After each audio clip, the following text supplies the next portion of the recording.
we give each other permission to be vulnerable in front of each other because we don't have we like are at our wit's end. But I agree that like our arcs aren't necessarily linear, and we end up these relationships end up affecting other ones, and they play out.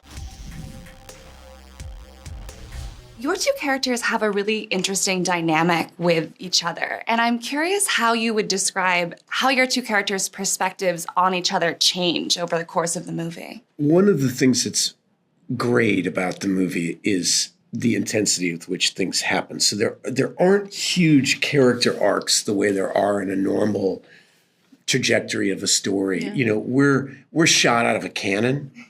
Yeah. And so what changes happen are subtle, and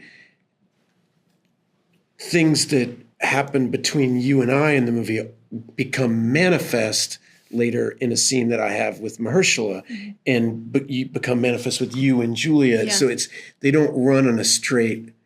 It's part of what I actually really admire about the writing is we're in a little quartet, and we're in relation. It's not always like my character, your character's journey. It's like something you said impacts me that then happens to somebody else. And then the ball is bouncing back and forth like that. So I don't know exactly. Yeah, I agree. I feel like I think Ruth has a suspicion, and then she's like, I was right.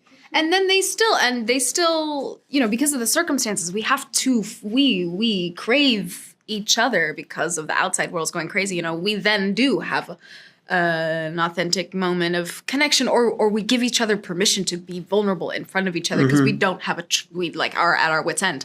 But I agree that like our arcs aren't necessarily linear, and we end up these relationships end up affecting other ones, and they play out. That was a really good way of saying it. Good. You spoke to the intensity of the movie. I feel like one of the most intense scenes is that standoff with Kevin Bacon's character.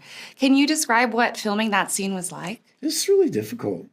The stakes are so high, and it's one thing, in our first scene where we're first meeting and you're coming into the house and everything, like that's a situation you can kind of imagine. Like, okay, like, all right, wow, we rented a house and you're coming into it. It's like, that's not out of the world of, like, I could imagine the awkward things that might happen with that. And it's very easy to place your imagination there.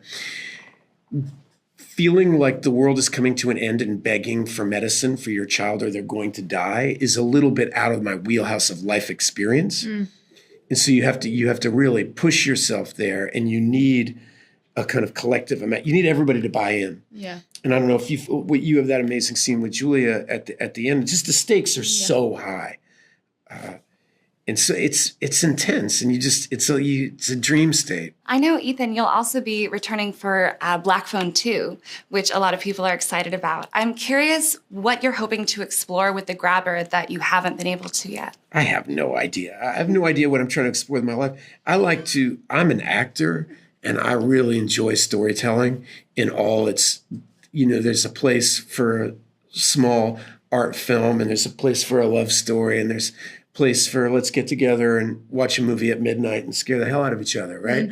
I mean, if you're a performer, I have a love for all those different genres of the ways to tell stories.